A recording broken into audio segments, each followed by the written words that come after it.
إن الحمد لله نحمده ونستعينه ونستغفره ونعوذ بالله من شرور أنفسنا ومن سيئات أعمالنا. من يهده الله فلا مضل له ومن يضلل فلا هادي له، وأشهد أن لا إله إلا الله وحده لا شريك له، وأشهد أن محمدا عبده ورسوله. يا أيها الذين آمنوا اتقوا الله حق تقاته ولا تموتن إلا وأنتم مسلمون. يا أيها الناس اتقوا ربكم الذي خلقكم من نفس واحدة وخلق منها زوجها وبث منهما رجالا كثيرا ونساء، واتقوا الله الذي تساءلون به والأرحام إن الله كان عليكم رقيبا. يا أيها الذين آمنوا اتقوا الله وقولوا قولا سديدا يصلح لكم أعمالكم ويغفر لكم ذنوبكم، ومن يطع الله ورسوله فقد فاز فوزا عظيما. وإن خير الكلام كلام الله، وخير الهدي هدي محمد صلى الله عليه وسلم، وإن شر الأمور محدثاتها، وكل محدثة بدعة، وكل بدعة ضلالة، وكل ضلالة في النار. أما بعد، فهذا ملخص في الفقه مقرون بأدلته من الكتاب والسنة. كنت ألقيته في الإذاعة على حلقات، وقد تكرر الطلب من سمعوه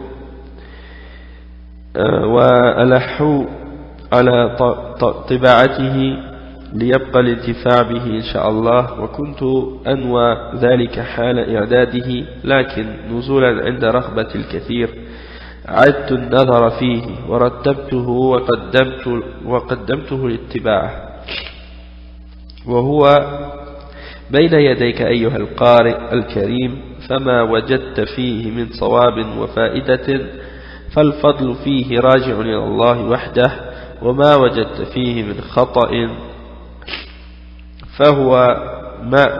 فهو مني وأستغفر الله. ولقد لخصته من كتاب الروض المربع شرح زاد المستقنع من حاشيته للعلامة الشيخ عبد الرحمن بن محمد بن قاسم رحمه الله، مع بعض التنبيهات مني إذا مرت مناسبة. هذا وأسأل الله سبحانه وتعالى أن يوفقنا جميعا للعلم النافع والعمل الصالح. وصلى الله وسلم على نبينا Muhammad وعلى آله وصحبه. Donc le cheikh, qu'est-ce qu'il fait pour l'introduction?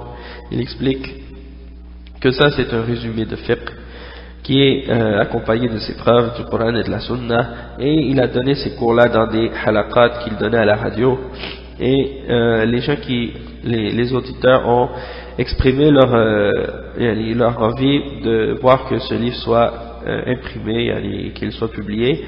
Et le cheikh, il a dit qu'il a révisé un peu ses notes et tout, puis il a décidé de le faire publié par la suite, et que c'était son intention au début lorsqu'il préparait ses cours. Mais quand il a vu que beaucoup de gens ont fait la demande de ça, alors il a répondu à leur demande. Donc, alhamdulillah Rabbil Alamin, c'est un bien. Et après, le cheikh, il dit que qu'est-ce qu'il y a dedans d'erreur, c'est de lui-même, et qu'est-ce qu'il y a de bon, ça vient d'Allah subhanahu wa ta'ala. Et il dit que c'est un résumé, qu'il a résumé du livre qui s'appelle Ar-Rawd al-Murbi', qui est l'explication du livre résumé qui s'appelle Zad al-Mustaqni'. C'est un livre de fiqh hanbali qui s'appelle Zad al-Mustaqni', et il est expliqué par un des ulama qui s'appelle par un autre parmi les ulama, et le titre de ce sharh c'est Ar-Rawd al-Murbi'. Et donc le cheikh, il a pris ça d'une hashia, c'est-à-dire de l'explication de Rawd al-Murbi'.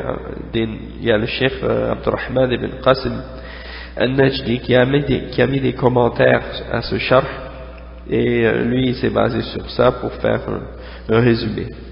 Donc il demande à Allah subhanahu wa ta'ala qu'il nous donne le succès à tous dans la science et dans les bonnes œuvres. Et donc il commence le livre ainsi, il dit Bismillahirrahmanirrahim. Donc c'est un livre de fiqh et c'est un résumé très bénéfique. Il est rempli de preuves du Coran et de la Sunna pour chaque point et il est expliqué avec clarté et beaucoup d'explications, donc ça vaut la peine. Je pense que c'est parfait pour notre niveau. Il n'est pas trop compliqué, il est très simple et donc c'est bon pour, d'après moi, Allahu A'lam, pour commencer. Et puis ça va aider les gens qui commencent dans l'islam ou bien qui sont déjà avancés mais qui ont besoin de plus de compréhension, plus de détails. Et ça va être parfait d'après moi aussi pour les personnes qui se convertissent à l'islam, qui veulent comprendre les règles de l'adoration, comment prier, comment jeûner, comment se purifier, toutes ces choses-là. Donc c'est très important ça, et surtout de ces temps-ci, il y a de plus en plus de gens qui se convertissent. Alors je pense que si ces cours-là sont enregistrés, ça va être un fadl, ça va être quelque chose de bien pour tout le monde, Inch'Allah. Donc le cheikh il commence et il dit Bismillahirrahmanirrahim, Fadlu tafaqquhi fi d-din. Bismillahirrahmanirrahim, il dit le bienfait de chercher la compréhension de la religion. Alhamdulillah. Donc ça c'est comme une petite introduction avant de rentrer dans le sujet pour faire comprendre l'importance de chercher le ilm dans l'islam. Le cheikh il dit Alhamdulillah Rabbil alamin والصلاة والسلام على نبينا محمد وعلى آله وصحبه والتابعين لهم بإحسان إلى يوم الدين. الشيخ يقول أما بعد فإن التفقه في الدين من أفضل الأعمال وهو علامة خير. Le Cheikh il dit de chercher le fiqh, c'est-à-dire la compréhension de la religion, c'est parmi les meilleures œuvres et c'est un signe de bien. قال صلى الله عليه وسلم من يريد الله به خيرا يفقهه في الدين. Donc le cheikh il dit que le prophète sallallahu alayhi wa sallam a dit dans un hadith muttafaq alayh, hadith de Muawiyah, selon Muawiyah dans Sahih al-Bukhari et dans Sahih Muslim, le prophète sallallahu alayhi wa sallam il dit man yuridillahu bihi khayran yufaqqihhu fi ddin, celui qui Allah subhanahu wa ta'ala veut du bien, il lui donne la compréhension de la religion. وذلك لأن التفقه في الدين يحصل به العلم النافع الذي يقوم عليه العمل الصالح. Le cheikh il dit pourquoi? Parce que la personne qui cherche la compréhension de la religion, eh bien, qu'est-ce qui vient par conséquence d'avoir, une fois qu'il a appris cette connaissance ou cette compréhension de la religion, eh bien, ça amène une connaissance, une bonne connaissance, une connaissance qui est bénéfique. Et ce que ça implique également des bonnes œuvres qui viennent avec cette connaissance bénéfique. Et le cheikh il dit قال تعالى هو الذي أرسل رسوله بالهدى ودين الحق. Ça c'est dans le verset dans Surat al-Fath, le verset 28. Donc le cheikh il dit فالهدى هو العلم النافع ودين الحق هو العمل الصالح. Donc Cheikh il dit que dans ce verset-là, Allah subhanahu wa ta'ala il dit c'est lui, Allah subhanahu wa ta'ala, qui a envoyé son messager avec Al-Huda et avec Dinul Haqq. Et le Cheikh il explique que Al-Huda, qui est traduit par la guidance, qu'est-ce que c'est cette guidance? C'est la connaissance bénéfique. Sans connaissance, tu es égaré. Donc c'est pour cette raison-là que on dit que Al-Huda, la guidance, c'est la connaissance. La connaissance, c'est comme une lumière et elle t'éclaire sur ton chemin. Donc sans lumière, dans les ténèbres, tu es perdu, tu es égaré. C'est pour ça qu'on dit que la guidance, c'est pour ça qu'on dit que la science, c'est ça la guidance. Donc c'est pour ça que le cheikh il dit que al-huda, c'est la connaissance bénéfique. Ou al-haq, wa din al-haq, c'est quoi? C'est les bonnes œuvres. Parce que ad-din, c'est quoi? C'est qu'est-ce que tu appliques, qu'est-ce que tu pratiques de la religion, qu'est-ce que tu mets en application, c'est ça ad-din. Ok, donc din al-haq, c'est les bonnes œuvres. Après il dit وقد أمر الله سبحانه نبيه صلى الله عليه وسلم أن يسأل الزيادة من العلم قال تعالى وقل ربي زدني علما. Le prophète sallallahu alayhi wa sallam, eh bien, il demandait toujours, comme Allah lui a ordonné, d'augmenter toujours sa science et sa connaissance. Allah subhanahu wa ta'ala, il ordonne à son messager dans le Coran, dans un verset, de l'augmenter en science en disant wa qul rabbi zidni ilma. C'est le verset 114 dans Surat Taha. Augmente, oh mon Seigneur, dis Seigneur, augmente-moi en science ou en connaissance. Après, Cheikh il dit قال الحافظ ابن حجر وقوله عز وجل قل ربي زدني علما واضح في الدلالة في فضل العلم. واضح الدلالة في فضل العلم لأن الله لم يأمر نبيه صلى الله عليه وسلم بطلب الازدياد من شيء إلا من العلم. Donc le cheikh il dit que les paroles de l'imam al-Hafiz ibn Hajar al-Asqalani, celui qui a expliqué Fath al-Bari, c'est-à-dire qui a expliqué Sahih al-Bukhari dans son livre qu'il a nommé Fath al-Bari, il dit la parole d'Allah subhanahu wa ta'ala quand il dit et dit Seigneur augmente-moi en science, c'est clair comme preuve pour montrer le mérite de la science et du savoir. Car Allah subhanahu wa ta'ala n'a pas ordonné à son messager ou à son prophète sallallahu alayhi wa sallam de demander plus de quelque chose excepté de la science. Donc ça montre l'importance de la science dans la religion. Après le cheikh il dit وقد سمى النبي صلى الله عليه وسلم المجالس التي يتعلم فيها العلم النافع برياض الجنة وأخبر أن العلماء هم ورثة الأنبياء. Donc le cheikh il dit que le prophète sallallahu alayhi wa sallam a appelé les réunions où les gens s'assoient ensemble pour étudier la connaissance et la science bénéfique. Il les a appelés par le nom de Riyad al-Jannah, c'est-à-dire les jardins du paradis. D'accord? Et il a informé également, le prophète sallallahu alayhi wa sallam nous a informé que les ulama, les savants, sont les héritiers, warathatul anbiya, sont les héritiers des prophètes.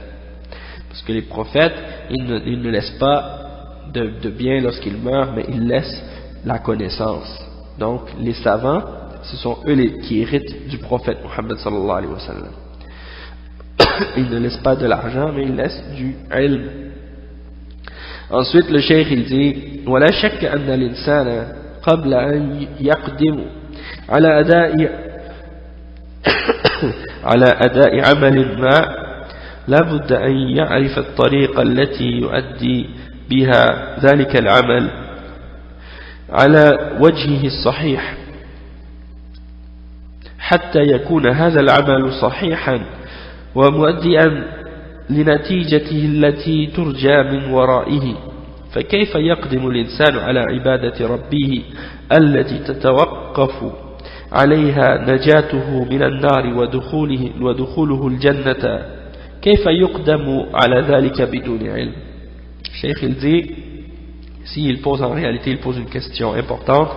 Il dit, il n'y a pas de doute que l'être humain, avant qu'il commence à faire une action quelconque, il doit connaître la meilleure façon d'appliquer ou d'exécuter cette action-là pour le faire de la meilleure façon et d'une façon qui est correcte, pour que son action soit correcte et qu'elle amène les résultats recherchés, les résultats qu'on recherche par cette action-là.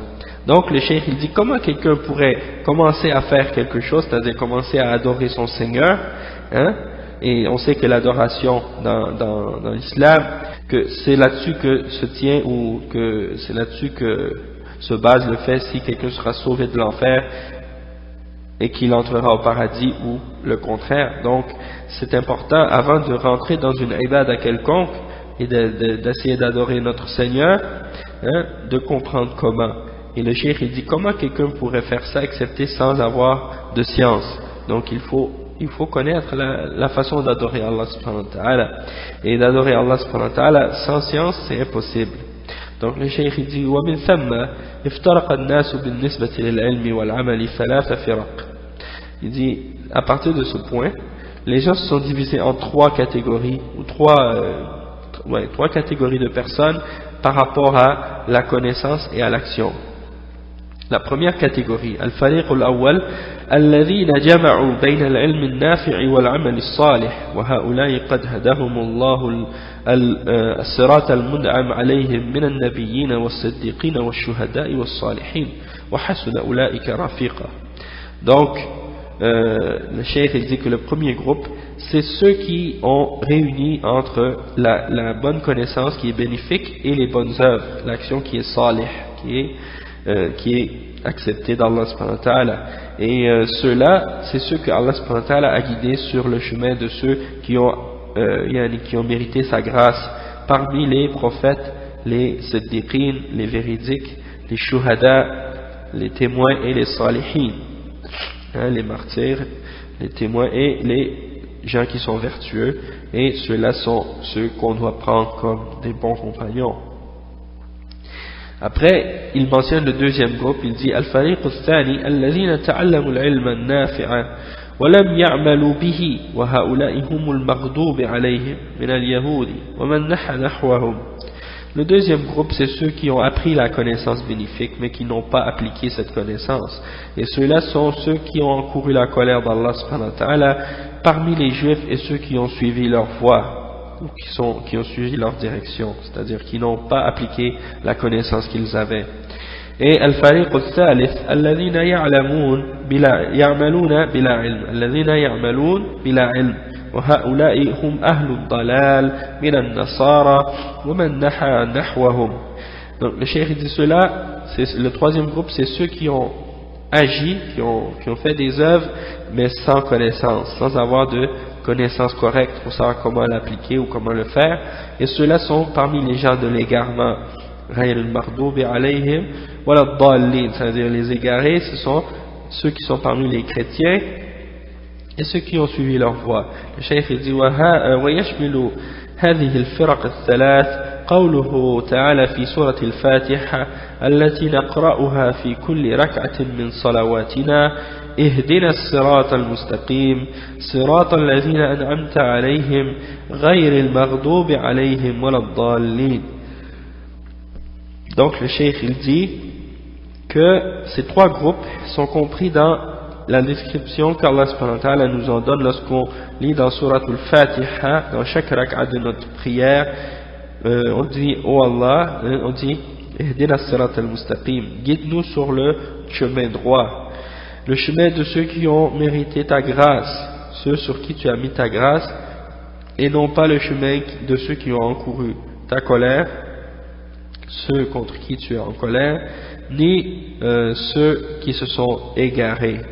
Et après le cheikh il dit قال الإمام الشيخ محمد ابن عبد الوهاب أما قوله تعالى غير المغضوب عليهم ولا الضالين فالمغضوب عليهم هم العلماء الذين لم يعملوا بعلمهم والضالون العاملون بلا علم فالأول صفة اليهود والثاني صفة النصارى. Donc le cheikh il dit en ce qui concerne, ça c'est les paroles de Muhammad ibn Abdul Wahhab, l'imam, il dit en ce qui concerne le verset et non pas le chemin de ceux qui ont encouru ta colère et non pas de celui des égarés, il dit que ceux qui ont encouru la colère d'Allah subhanahu wa ta'ala sont les ulama qui n'ont pas appliqué leur connaissance, ou ceux qui ont une connaissance mais qui ne l'appliquent pas, et ad-dalloun, ce sont ceux qui ont agi sans connaissance, qui ont fait des œuvres d'adoration sans avoir de connaissance. Et il dit le premier groupe, c'est la caractéristique des juifs en particulier, et le deuxième groupe c'est la caractéristique des chrétiens. Et après il dit وكثير من الناس إذا رأى في التفسير أن اليهود مغضوب عليهم وأن النصارى ضالون ظن الجاهل أن ذلك مخصوص بهم وهو يقرأ أن ربه فارض عليه أن يدعو بهذا الدعاء ويتعوذ من طريق أهل هذه الصفات فيا سبحان الله كيف يعلمه الله إياه ويختاره له ويفرض عليه أن يدعو ربه به دائما ومع أنه لا حذر عليه منه ولا يتصور أن فعله هذا هو ظن السوء بالله. Donc le cheikh il dit, il y a beaucoup de gens parmi les gens qui, lorsqu'ils regardent le tafsir de ce verset, ils voient que les juifs sont ceux qui ont eu la colère d'Allah subhanahu wa ta'ala et que les nasara sont les égarés. Donc ils croient que ce verset-là s'applique uniquement à ces deux groupes-là en particulier, hein, et non pas à eux. C'est-à-dire les gens pensent, beaucoup de musulmans, ils s'imaginent que ces versets-là s'appliquent seulement à ces deux groupes, les chrétiens et les juifs, et non pas à certains musulmans. Et le cheikh il dit, donc il lit que Allah subhanahu wa ta'ala lui a ordonné, commandé de faire ce dua dans chaque raka, hein, on doit réciter ce dua, et de demander à Allah la protection des chemins du chemin des gens qui ont ces caractéristiques-là. Donc le cheikh il dit, ya subhanallah, comment Allah subhanahu wa ta'ala nous aurait enseigné ce dua et il l'aurait choisi, il nous l'aurait ordonné, hein, pour qu'on le récite et qu'on l'invoque toujours par ce dua là, et qu'il n'y aurait pas de rien, il n'y aurait pas aucune, on n'aurait pas de précaution à prendre vis-à-vis de ces deux voies là ou de ces caractéristiques là pour nous-mêmes. Et on ne peut pas imaginer une chose pareille, et ça c'est d'avoir une mauvaise pensée à propos d'Allah, que de penser que Allah subhanahu wa ta'ala nous ferait répéter un dua sans qu'il y ait aucun rapport avec nous. Donc le cheikh il dit, ça c'est la fin de la citation du cheikh, il dit wa huwa yubayyin lana al-hikma fi faridati qira'ati hadhihi as-surati al-'azima suratu al-fatiha fi kulli rak'atin min salatina فرضها ونفلها لما تشتمل عليه من الإصرار ومن الأسرار العظيمة التي من جملتها هذا الدعاء العظيم أن يوفقنا لسلوك طريق أصحاب العلم النافع والعمل الصالح الذي هو طريق النجاة في الدنيا والآخرة أن يتجنبنا طريق الهالكين الذين فرطوا بالعمل الصالح أو بالعلم النافع. Donc le cheikh il dit que le cheikh il nous explique la sagesse pour laquelle Allah subhanahu wa ta'ala a ordonné la lecture de cette sourate, de cette grande sourate qui est sourate al-Fatiha dans chaque rak'a de notre prière, que ce soit une prière obligatoire ou recommandée. Pourquoi? Parce que cette sourate elle contient toutes sortes de secrets, de grands secrets, et parmi ces secrets le fait qu'il y ait ce grand dua qui est du fait qu'on demande à Allah subhanahu wa ta'ala de nous donner le succès de suivre le chemin des gens qui ont la bonne connaissance, al-ilm al-nafi' et les bonnes œuvres, al-amal al-salih, et c'est-à-dire que c'est le chemin qui amène au salut dans la dunya et dans l'akhirah, c'est-à-dire dans l'autre vie, et de nous faire éviter le chemin des gens qui sont perdus ou qui s'en vont vers la perdition, et c'est ceux qui ont soit manqué dans la connaissance ou dans les actions, soit qu'ils ont eu un manquement dans une de ces deux aspects-là ou bien dans les deux ensemble. Donc celui qui a eu un manquement dans les deux ensemble, il est encore plus égaré que celui qui a juste un des deux. Wallahu al-musta'an. Donc le cheikh il dit ثم اعلم أيها القارئ الكريم أن العلم النافع إنما يستمد من الكتاب والسنة تفهما وتدبرا مع الاستعانة على ذلك بالمدرسين من الناصحين وكتب التفسير وشروح الحديث وكتب الفقه وكتب النحو واللغة العربية التي نزل بها القرآن الكريم فإن هذه الكتب طريق لفهم الكتاب والسنة. نعم. Donc le cheikh ensuite il dit, et puis sachez, ou bien sache, ô toi, celui qui lit, un noble lecteur, il dit que la connaissance bénéfique, elle se prend uniquement du livre et de la sunna, c'est-à-dire du Coran et de la sunna, dans le but d'arriver à avoir une compréhension et dans le but de méditer sur l'essence de ces deux livres-là, ou ces deux références-là, tout en cherchant l'aide des enseignants, ceux qui enseignent. On leur demande de nous aider à comprendre. Et également les livres de tafsir et les livres d'explication des hadiths et les livres de fiqh et les livres de grammaire et de langue arabe par laquelle Allah subhanahu wa ta'ala a révélé le Coran al-Karim. Donc ça c'est très important, subhanallah, la langue arabe. Après le cheikh il dit فإن هذه الكتب طريق لفهم الكتاب والسنة. Ces livres-là nous aideront à comprendre le Coran et la Sunna. Après le cheikh il dit فواجب عليك يا أخي المسلم ليكون عملك صحيحا أن تتعلم ما يستقيم به دينك من صلاتك وصومك وحجك وتتعلم أحكام زكاة مالك وكذلك تتعلم من أحكام المعاملات ما تحتاج إليه لتأخذ منها ما أباح الله لك وتجتنب منها ما حرم الله عليك. Donc le cheikh il dit il est obligatoire pour toi mon frère musulman, pour que ton action soit valable et acceptée, qu'elle soit correcte, que tu apprennes ce qui est nécessaire pour toi pour que ta religion soit droite. Tu acquiers la connaissance de ce qui est obligatoire pour toi, pour être capable de bien pratiquer ta religion. Que ce soit dans ta prière, ton jeûne ou ton hajj, tu dois apprendre les règles de ces choses-là, de ces adorations-là, et de même que connaître les règles de la zakat sur tes biens, comment la faire sortir. De même que tu dois apprendre les règles qui ont rapport avec les interactions ou les affaires de la dunya que tu as besoin de connaître, qui ont rapport avec les règles islamiques à ce sujet-là, que ce soit le mariage ou le commerce ou ces choses-là. Tu dois connaître dans ces choses-là ce qui est halal et ce qui est haram, dans le but de savoir ce qui est permis et ce qui n'est pas permis, pour éviter le haram, qu'est-ce qu'Allah a interdit, et pour prendre qu'est-ce qui est bien, et pour que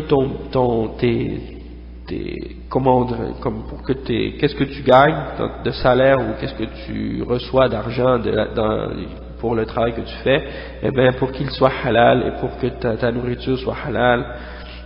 Et le cheikh il dit وَلِتَكُونَ مُجَابَ الدَّعْوَةِ وَكُلُّ ذَلِكَ مِمَّا تمس حاجتك إلى تعلمه وهو ميسور بإذن الله متى صحت عزيمتك وصلحت نيتك.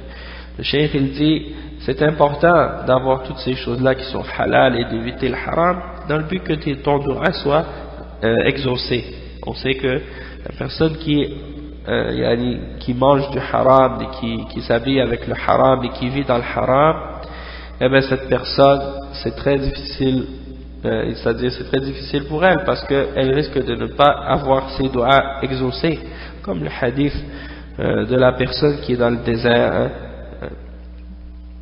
et qui est rempli de poussière, et puis tout ce qu'il mange est haram, ce qu'il boit est haram, et tout ce qu'il a c'est dans le haram, et il lève ses mains vers le ciel et il dit Ya Rab, Ya Rab, et le prophète sallallahu alayhi wa sallam dit comment pourrait-il être exaucé alors qu'il est tout ce qu'il a c'est dans le haram.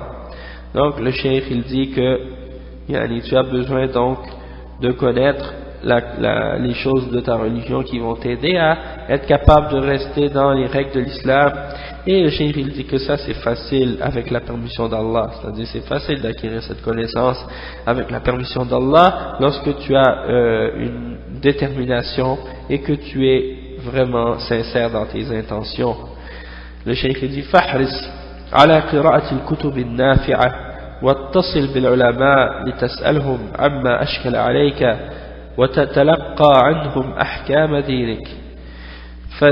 وكذلك عليك أن تعنى بحضور الندوات والمحاضرات الدينية التي تقام في المساجد وغيرها وتستمع إلى البرامج الدينية في الإذاعة وتقرأ المجلات الدينية والنشرات التي تعنى بمسائل الدين، فإذا حرصت وتتبعت هذه الروافد الخيرية تمت أو نمت معلوماتك واستنارت بصيرتك. Donc le cheikh il donne un bon conseil aux personnes, aux musulmans en général, puis aux personnes qui cherchent le ilm. Le cheikh il dit yani, il faut que tu aies un désir ardent et que tu fasses un grand effort à lire les livres qui sont bénéfiques et à communiquer avec les ulama pour leur demander sur toutes les choses qui te causent des problèmes où tu as de la misère à comprendre dans la religion, pour que tu prennes les règles de ta religion, c'est-à-dire pour que tu prennes des ulama les règles de ta religion.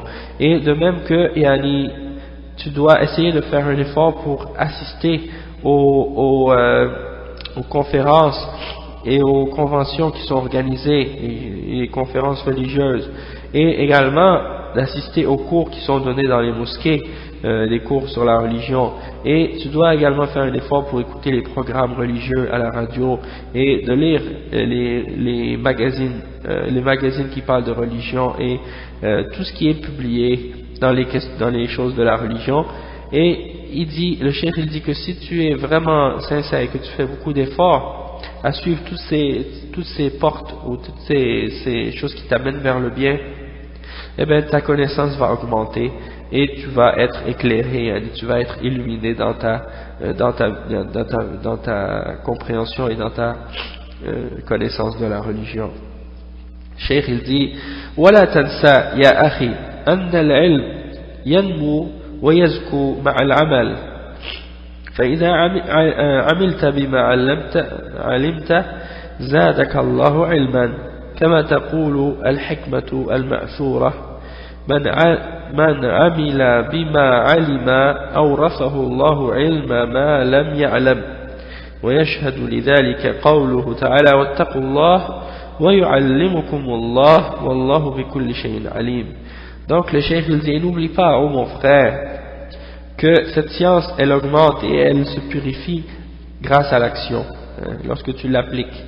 Et si tu appliques ce que tu as appris, eh bien Allah subhanahu wa ta'ala va t'augmenter en connaissance. Comme le proverbe le dit, le célèbre proverbe le dit, celui qui applique ce qu'il a appris, Allah lui donne de la science de ce qu'il ne sait pas. C'est-à-dire Allah lui augmente en science et lui apprend ce qu'il ne savait pas.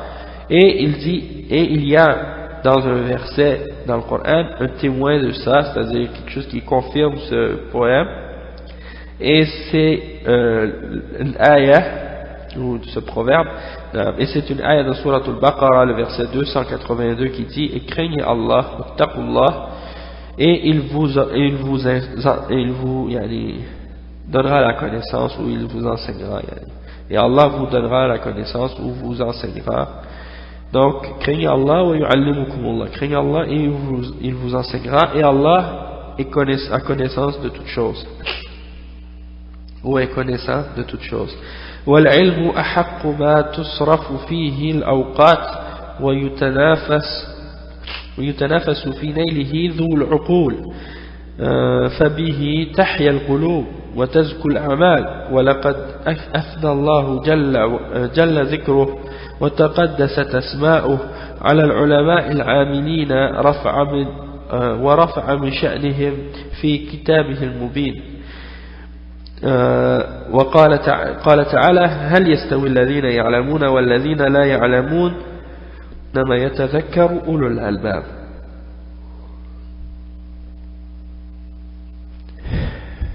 Non. Le cheikh il dit la connaissance est la chose dans laquelle il est le plus important, c'est la chose qui mérite le plus d'occuper notre temps, et il faut qu'on fasse une compétition entre nous si on a vraiment une raison, et donc on doit comprendre que c'est là-dedans qu'on doit compétitionner entre nous, dans la science, dans le fait d'acquérir la science. Et le cheikh il dit que c'est par la science que nos cœurs sont revivifiés et que nos actions sont purifiées, et Allah subhanahu wa ta'ala que son rappel soit exalté et que ses noms soient sanctifiés. Il dit que Allah a glorifié les ulama, les savants qui agissent selon leur connaissance, qui appliquent leur connaissance, et il a élevé leur statut et leur niveau dans son livre. Il a élevé leur importance dans son livre clair. Et il dit dans Surat Zumar, le verset 9, Allah subhanahu wa ta'ala a dit: sont-ils égaux ceux qui savent et ceux qui ne savent pas? C'est uniquement ceux qui possèdent le cerveau, en fait, qui se rappellent et qui réfléchissent et qui prennent une exhortation. Donc c'est l'importance et c'est la supériorité ou disons le mérite de la personne qui a plus de connaissances sur celui qui n'en a pas. Et il donne également un autre verset pour prouver le mérite de celui qui a la connaissance, et c'est le verset 11 dans Surat Al-Mujadala qui dit: قال تعالى يرفع الله الذين آمنوا منكم والذين أوتوا العلم درجات والله بما تعملون خبير. Allah subhanahu wa ta'ala, il dit qu'il élève en degrés ceux qui ont cru parmi vous, de même que ceux qui ont reçu la connaissance. Donc il les élève en degrés. Et Allah est pleinement ou est entièrement connaissant de ce que vous faites et entièrement informé de ce que vous faites. فبين سبحانه وتعالى ميزة الذين أوتوا العلم المقرون بالإيمان ثم أخبر أنه خبير بما نعمله ومطلع عليه ليدلنا على أنه لا بد من العلم والعمل معا وأن يكون كل ذلك صادرا عن الإيمان ومراقبة الله سبحانه. Donc le cheikh il dit que Allah subhanahu wa ta'ala nous a clarifié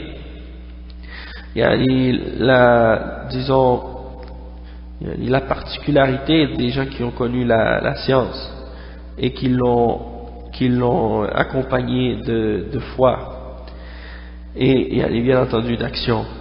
Donc Allah subhanahu wa ta'ala il nous informe et c'est lui le mieux informé de ce que nous faisons, et c'est lui qui a une connaissance complète et qui est au courant de tout ce qu'on fait. Alors il nous informe et il nous dit l'importance du ilm et de l'action pour nous faire comprendre qu'il faut absolument avoir les deux choses en même temps. C'est-à-dire il faut absolument avoir la connaissance et l'action ensemble. Et il faut que tout ça, c'est-à-dire l'action et la connaissance et l'action soient faites, c'est-à-dire soient inspirées par la foi et du fait qu'on sait que Allah subhanahu wa ta'ala nous surveille et il est toujours présent dans le sens qu'il nous surveille et qu'il sait qu'est-ce qu'on fait et il voit qu'est-ce qu'on fait, il entend tout, donc il faut rester toujours conscient de ça.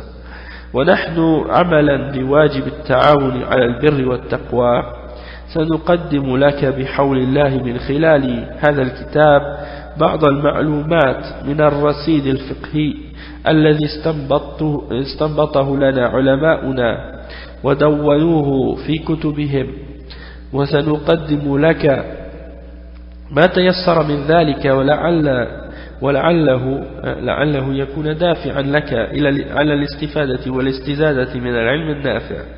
Le cheikh il dit, et nous étant donné que on connaît l'importance de s'encourager et de coopérer dans la piété et dans la crainte d'Allah subhanahu wa ta'ala, eh bien on te présente par le pouvoir ou par la force d'Allah subhanahu wa ta'ala à travers ce livre des connaissances très importantes dans le fiqh qui ont été extraits de ce que nos ulama ont écrit dans leurs livres, et on vous le présente, on vous présente ce qui a été facilité pour nous de ces choses-là, pour que ce soit quelque chose qui va vous disons te pousser à essayer d'augmenter le plus de bénéfices que tu peux en tirer, et d'augmenter en science et en action, bien entendu.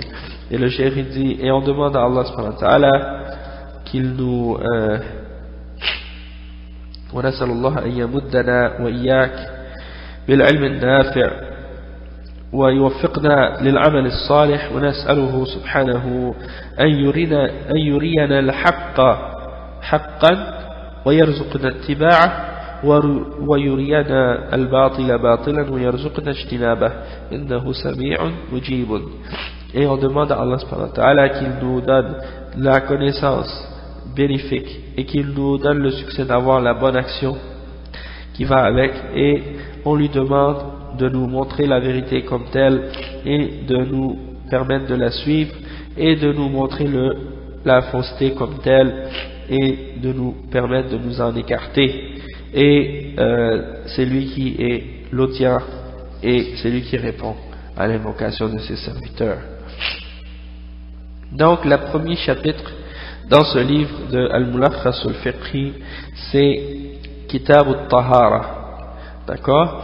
Et Kitab al-Tahara, il contient plusieurs chapitres, 13 chapitres, d'après ce que j'ai calculé.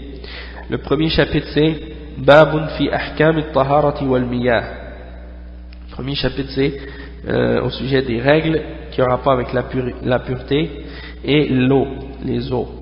Deuxièmement, Babun fi ahkam al-Aniyati wa thiyab al-Kuffar. Un chapitre qui parle des règles au sujet des contenants, des règles qui concernent les contenants, tout ce qu'on peut utiliser comme contenant ou bien comment on pourrait dire, les trucs qu'on utilise pour faire à manger, par exemple des casseroles ou des trucs comme ça, toutes ces choses-là, les pots, les contenants, les casseroles, et les règles des vêtements des kuffars. Qu'est-ce qu'on fait avec, comment on les purifie, etc. Ensuite, babun fima yahrumu ala al-muhtithi munawalatuhu min al-a'mal. Le chapitre qui a rapport avec ce qui est interdit pour la personne qui est impure ou dans un état d'impureté, qu'est-ce qu'il ne peut pas faire parmi les actions, s'il y a certaines actions qui sont interdites pour ces choses-là. Babun fi adabi qada'i al-haja. Un autre chapitre qui parle de la manière, les étiquettes, comment on va aux toilettes, comment on doit respecter les règles qui ont rapport avec ça. Babun fi siwaki wa khisal al-fitra. Un chapitre qui a rapport avec le siwak et les caractéristiques ou les principes de la fitra. Babun fi ahkam al-wudu. Un chapitre au sujet des règles du wudu. Babun fi bayan sifat al-wudu. Un chapitre qui a rapport avec la description comment faire le wudu. Babun fi ahkam al-mashi ala al-khuffayn wa ghayrihima min al-hawa'il. Un chapitre qui parle des règles de passer les mains sur les bas et autres parmi les choses qui peuvent être, c'est-à-dire sur nos pieds, ou bien entre notre peau et comme dans les choses qu'on porte dans nos pieds, ou bien s'il y a d'autres règles, on va comprendre après. Cheikh il dit babun fi bayani nawaqid al-wudu. Un chapitre qui parle des choses qui annulent le wudu. Babun fi ahkam al-ghusl. Un chapitre qui parle des règles en ce qui concerne al-ghusl. Quand on a une impureté majeure, qu'est-ce qu'on fait pour l'enlever? On doit se laver, donc il va expliquer ça. Ensuite, ahkam al-tayammum. Babun fi ahkam al-tayammum. Un chapitre en ce qui concerne comment faire le tayammum. Et je ne vais pas utiliser le terme lustration pulvérale comme certains l'utilisent, parce que je sais pas d'où est-ce que ça sort en réalité, mais je préfère dire tayammum, il me semble que c'est plus simple. Et babun fi ahkam izalat najasa, un chapitre qui parle de comment enlever l'impureté lorsqu'elle est physique. Et babun fi ahkam al-hayd wa nifas, et un chapitre qui a rapport avec les règles, les menstruations et les écoulements de sang après l'accouchement. Donc on va essayer d'expliquer toutes ces choses-là, Inch'Allah, mais on commence bien entendu avec le début.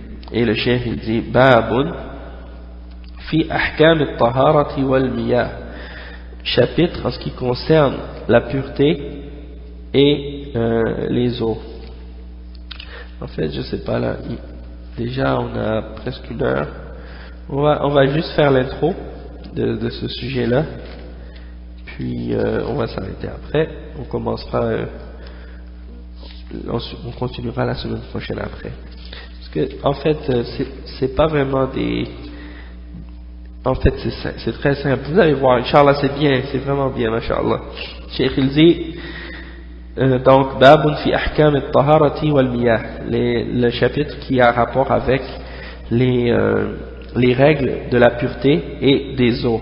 Cheikh il dit Inna as-salata hiya ar-rukn ath-thani min arkan al-islam ba'da ash-shahadatayn wa hiya al-fariq bayna al-muslim wal-kafir wa hiya 'umud al-islam wa awwal ma yuhasabu 'anhu al-'abd fa in sahhat qubilat قبل سائر عمله فإن صحت وقبلت قبل سائر عمله وإن ردت رد سائر عمله.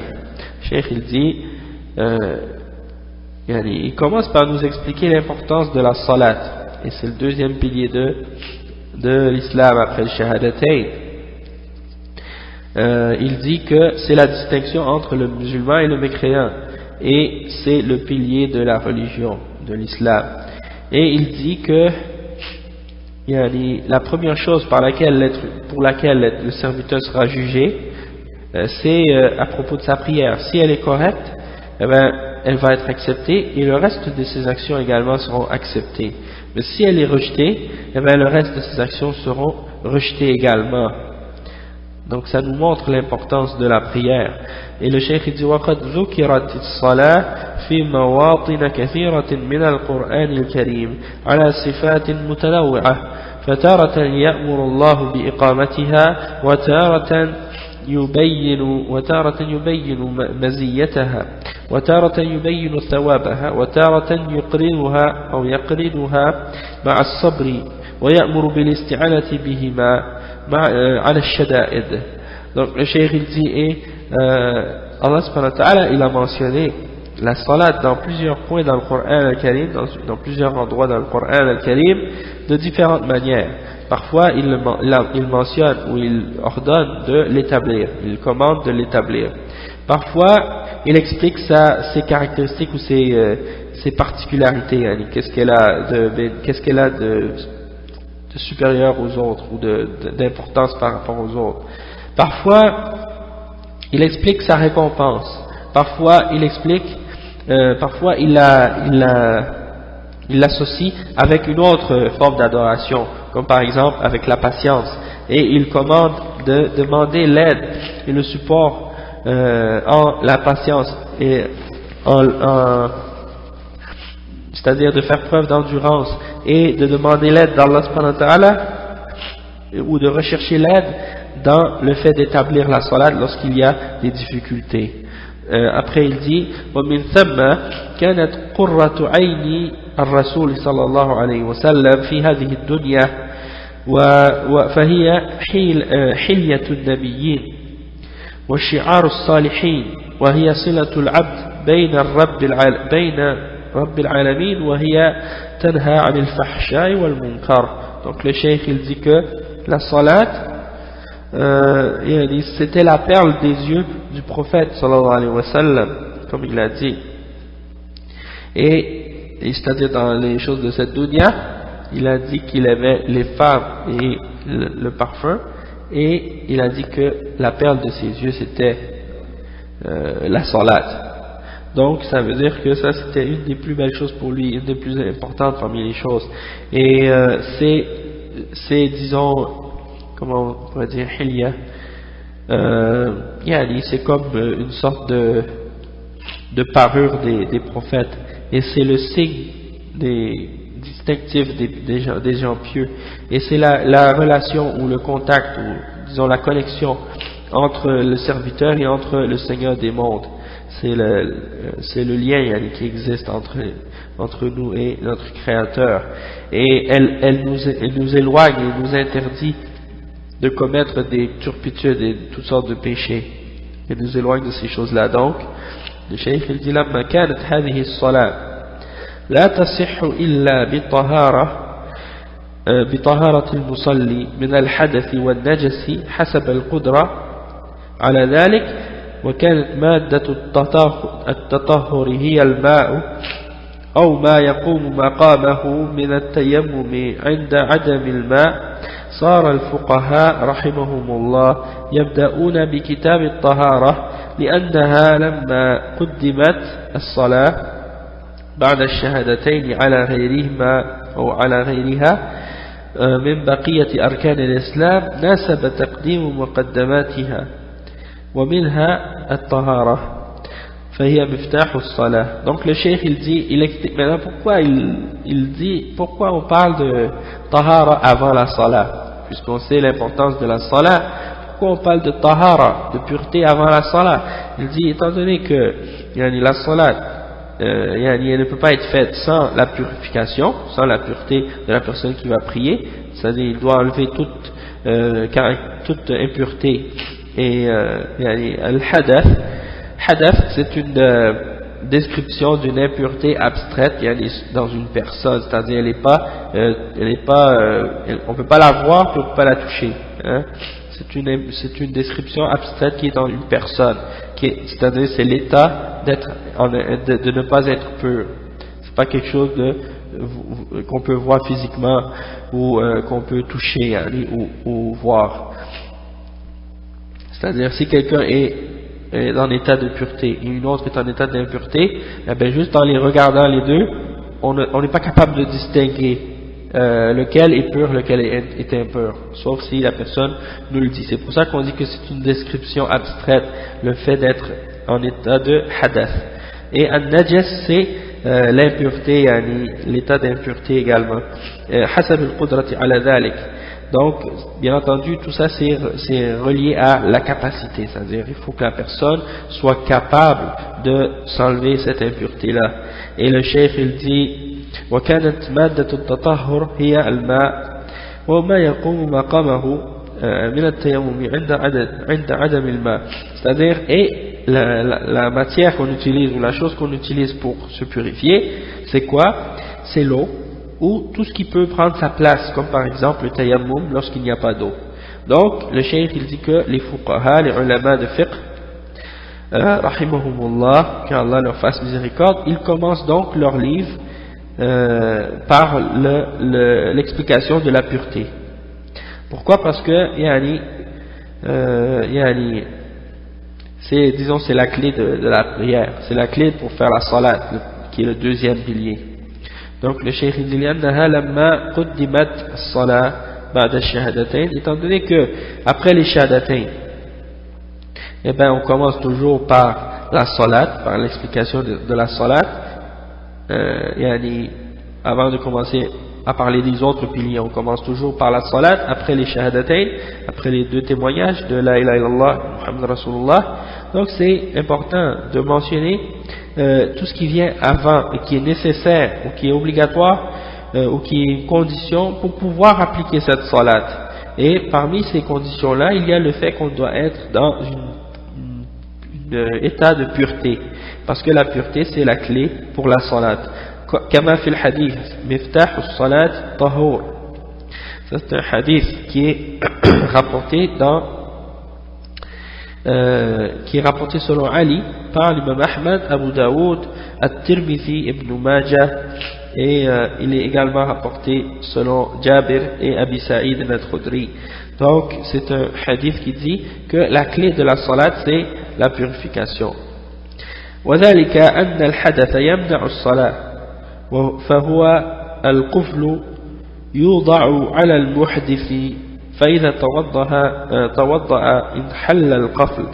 Donc le cheikh il dit que l'état d'être en impureté, al-hadath, elle empêche quelqu'un de faire la salat. Donc c'est comme un cadenas qu'on met sur quelqu'un qui est impur. Et la seule façon d'enlever ce cadenas ou de débarrer ce cadenas, c'est de faire le wudu. D'accord? Donc le cheikh il dit فَالطَّهَارَةُ أَوْكَدُ شُرُوطِ الصَّلَاةِ وَالشَّرْطُ لَا بُدَّ أَن يُقَدَّمُ عَلَى الْمَشْرُوطِ. Donc le cheikh il dit que donc la pureté c'est une des plus certaines parmi les conditions de la prière et on ne fait jamais précéder on fait toujours précéder, c'est-à-dire on doit toujours expliquer la condition en premier avant de parler d'une chose qui est soumise à cette condition-là. Donc le cheikh dit wa ma'na at-tahara lughatan an-nadhafatu wan-nazahatu 'an al-aqdari al-hissiyyah wal-ma'nawiyyah. Donc le cheikh dit la signification de la pureté dans la langue arabe, c'est la propreté et le fait d'être exempté de toute saleté, qu'elle soit physique ou abstraite, et sa signification wa ma'naha shar'an irtifa'u al-hadath wa zawalu an-najas. Donc le cheikh il dit que sa signification dans la sharia, ça signifie d'enlever al-hadath et d'enlever al-najas. Et là il va expliquer ce que ça signifie. Il dit وارتفاع الحدث يحصل باستعمال الماء مع النية في جميع البدن وإن كان حدثا أكبر أو في الأعضاء الأربعة إن كان حدثا أصغر أو استعمال ما ينوب عن الماء عند عدمه أو العجز عن استعماله وهو التراب على صفة مخصوصة ويأتي إن شاء الله بيان لصفة التطهر من الحدثين. Donc le cheikh il dit irtifa' al-hadath, d'enlever al-hadath, c'est-à-dire l'impureté, et bien ça se fait par le fait d'utiliser de l'eau avec l'intention sur tout le corps lorsque c'est une impureté majeure, et de le faire pour certains membres lorsque c'est une impureté mineure, et d'utiliser ce qui remplace l'eau lorsqu'on n'a pas de l'eau, ou qu'on est incapable de l'utiliser, c'est-à-dire qu'on est incapable d'utiliser de l'eau pour cause de maladie ou pour crainte ou quelque chose de ce genre. Donc le cheikh il dit qu'est-ce qui prend sa place, c'est-à-dire la terre, la poussière, et ça se fait selon une description spécifique qui va être expliquée plus tard lorsqu'on va expliquer la description comment se purifier des deux formes de hadath, c'est-à-dire celle qui est majeure et celle qui est mineure. Après le cheikh il dit وغرضنا الآن بيان صفة الماء الذي يحصل به التطهر والماء الذي يحصل به ذلك. Donc le cheikh il dit, et notre but actuellement, maintenant c'est maintenant d'expliquer c'est quoi la caractéristique de l'eau, quelle est la caractéristique que l'eau doit posséder pour qu'elle soit purifiante, pour qu'elle soit capable de nous enlever cet attribut ou cet état d'impureté. Il dit le cheikh قال تعالى وأنزلنا من السماء ماء طهورا.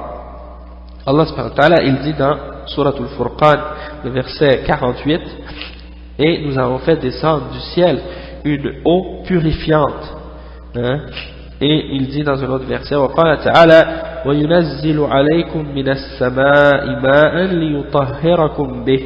Ça c'est le verset 11 dans Surah Al-Anfal, c'est-à-dire, et Allah subhanahu wa ta'ala il fait descendre sur vous une eau du ciel pour vous purifier par celle-ci. والطهور هو الطاهر في ذاته المطهر لغيره. Et quand on parle de l'eau qui est tahour, ça signifie qu'elle est pure en elle-même et qu'elle est purifiante pour les autres, c'est-à-dire elle est pure en elle-même et elle purifie. Ok. وهو الباقي على خلقته أي صفته التي خلق عليها. Donc c'est l'eau qui est restée dans son état naturel tel qu'elle a été créée, c'est-à-dire H2O. D'accord. et après il dit سواء كان نازلا من السماء كالمطر وذوب الثلج والبرد أو جاريا في الأرض كماء الأنهار والعيون والآبار والبحار أو كان مقطرا. Donc le cheikh il dit et c'est et peu importe que cette eau soit de l'eau qui tombe du ciel comme de la pluie ou de la neige fondue ou bien des grêles, comme on dit des grêlons ou de la grêle, quand ça tombe ça fond, c'est comme de la glace, ça fond, ça devient de l'eau, ou bien que ce soit de l'eau qui coule sur la terre, comme par exemple l'eau des ruisseaux, des rivières, des puits, de la mer, ou bien que ce soit de l'eau qui tombe par gouttes, hein. Tout ça c'est de l'eau qui est purifiante. Et le cheikh il dit فَهَذَا هُوَ الَّذِي يَصِحُّ التَّطَهُّرُ بِهِ مِنَ الْحَدَثِ وَالنَّجَاسَةِ. Et bien sûr ça inclut l'eau qui coule dans notre robinet lorsqu'on est à la mosquée ou à la maison pour faire notre wudu. Et le cheikh il dit que ça c'est l'eau par laquelle il est permis de se purifier avec, que ce soit des hadath, de notre état d'impureté, ou bien des impuretés elles-mêmes, النجاسة والنجاسة فإن تغير بنجاسة لم يجوز التطهر به. Si elle a changé cette eau elle a changé, soit dans son odeur, ou dans sa couleur, ou dans son goût, à cause d'une impureté, dans ce cas-là, on n'a plus le droit de l'utiliser pour se purifier puisqu'elle est devenue elle-même une source d'impureté. Min ghayri khilaf. Le cheikh dit il n'y a pas de différence à ce sujet-là parmi les ulama. Wa in taghayyara bi shay'in tahir lam yaghlab alayhi فالصحيح من قولي العلماء صحة التطهر به أيضا. Et le cheikh il dit que si cette eau elle a changé, mais à cause d'une chose qui est pure, qui est mélangée dedans, qui est dedans, mais qui n'a pas pris dessus sur cette eau, hein, si cette eau-là elle est mélangée avec quelque chose qui est pure, mais que cette chose qui est mélangée avec n'a pas pris le dessus sur sa nature, sur sa description, dans ce cas-là, selon la parole qui est correcte parmi les paroles des ulama, il est permis de se purifier avec cette eau. Comme par exemple, le cheikh va donner des exemples. قال شيخ الإسلام ابن تيمية أما مسألة تغير الماء اليسير أو الكثير بالطاهرات كالإشنان والصابون والسدر والختمي والتراب والعجين وغير ذلك مما قد يغير الماء مثل الإناء إذا كان فيه أثر سدر أو خطم ووضع فيه ماء فتغير به مع البقاء أو مع بقاء اسم الماء فهذا فيه قولان معروفان للعلماء. Donc le cheikh il explique, c'est comme par exemple si tu mélanges dans l'eau quelque chose qui est pur mais que ça change pas sa description, comme par exemple dans le sens où on va dire qu'il y a un petit peu de savon ou qu'il y a un petit peu d'eau de rose mélangée avec de l'eau ou des choses comme ça, ou un peu de terre dans l'eau ou de la boue, des choses comme ça, ça fait pas perdre à l'eau sa capacité d'être purifiante, excepté si elle prend le dessus sur l'eau, c'est-à-dire qu'on ne peut plus l'appeler de l'eau, comme par exemple lorsque tu mets du concentré d'orange dans de l'eau et que ça devient du jus d'orange, mais là on ne peut plus l'appeler de l'eau parce que là c'est devenu autre chose que de l'eau, c'est du jus d'orange. D'accord? Il y a eu un mélange et là maintenant tu peux plus les séparer l'un de l'autre et tu peux plus dire que c'est seulement de l'eau, ça devient du jus d'orange. Donc dans ce cas-là, tu dis tu peux plus te purifier avec. Il faut que l'eau garde encore sa description d'être de l'eau. D'accord? Donc c'est ça qu'il a cité comme la parole de Cheikh l'Islam Ibn Taymiyyah qui mentionne cette chose-là. Si c'est juste un petit peu de chose qui a été mélangée avec de l'eau et que ça ne fait pas perdre à l'eau sa description et qu'elle reste de l'eau, du H2O, alors dans ce cas-là, oui, même s'il y a un petit peu d'autres choses mélangées avec, tu peux quand même te purifier avec. ثم ذكرها مع بيان وجه كل قول ورجح القول بصحة التطهر به.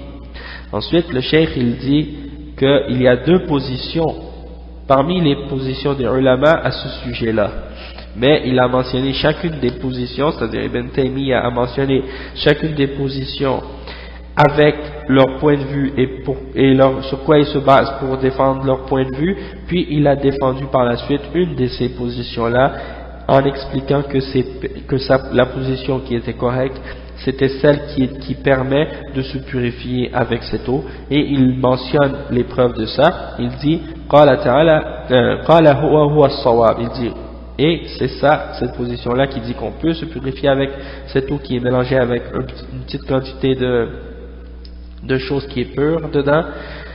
Pourquoi? Parce que il mentionne le verset qui dit وإن كنتم مرضى أو على سفر أو جاء أحد منكم من الغائط أو لامستم النساء فلم تجدوا ماء فتيمموا صعيدا طيبا فامسحوا بوجوهكم وأيديكم منه. وقوله فلم تجدوا ماء نكرة في سياق النفي فيعم كل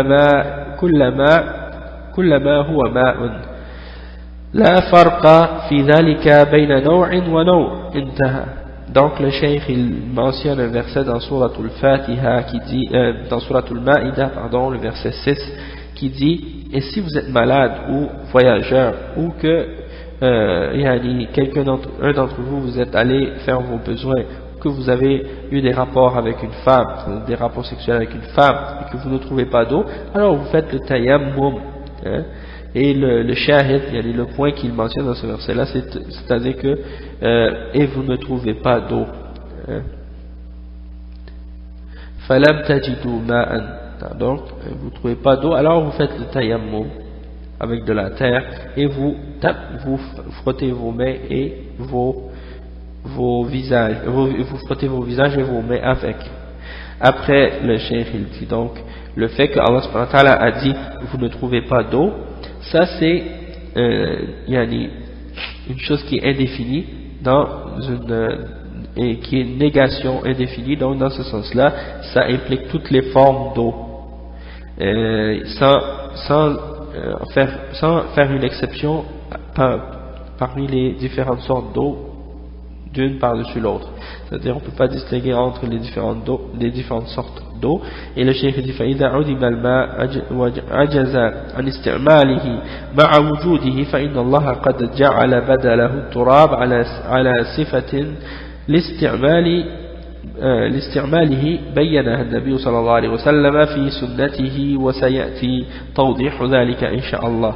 Donc il dit que s'il n'y a pas d'eau et qu'on n'est pas ou bien qu'on n'est pas capable d'utiliser de l'eau parce qu'on est malade ou quelque chose de ce genre, alors Allah subhanahu wa ta'ala il a mis comme quelque chose pour le remplacer de la terre, et il faut se purifier avec selon une façon qui a été expliquée par le prophète sallallahu alayhi wa sallam dans la sunna, et ça va être expliqué incha'Allah lorsque on va arriver à ce chapitre. Donc on va arrêter ici. Subhanakallahumma wa bihamdik ashhadu an la ilaha illa anta astaghfiruka wa atubu ilayk. Et on va continuer notre dars demain incha'Allah sur ce sujet. Je pense que c'est un bon sujet, c'est un bon livre. Et puis